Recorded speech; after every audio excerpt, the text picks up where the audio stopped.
So my gardening friends aren't going to like this either. When it comes to cannabis use in breastfeeding, there's really 3 things that we have to consider. 1, does the THC pass into the breast milk? 2, how long can that remain in the breast tissue?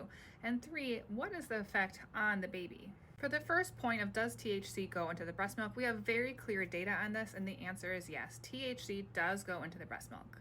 This is a summary that you can find on the NIH. There are many studies listed and summarized for you to read about how THC does pass into the breast milk. The logical question to ask is, how much time do I have to have it be safe to go from smoking to breastfeeding? And this is where my gardening friends get really upset, because in comparison to alcohol, which has a very short half-life and doesn't stay in the mother's body for very long, THC stays in the maternal body much longer. The duration of detection of THC in the milk has ranged from 6 days to greater than 6 weeks.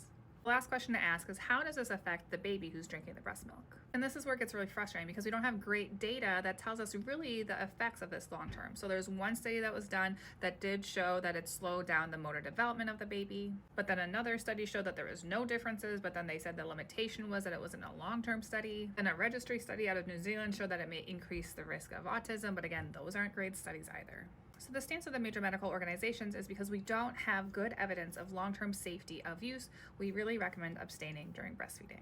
As always, it's doctors' jobs to tell our patients the risks, the benefits, and the alternatives, and it's our patients' jobs to decide what is the right option for them.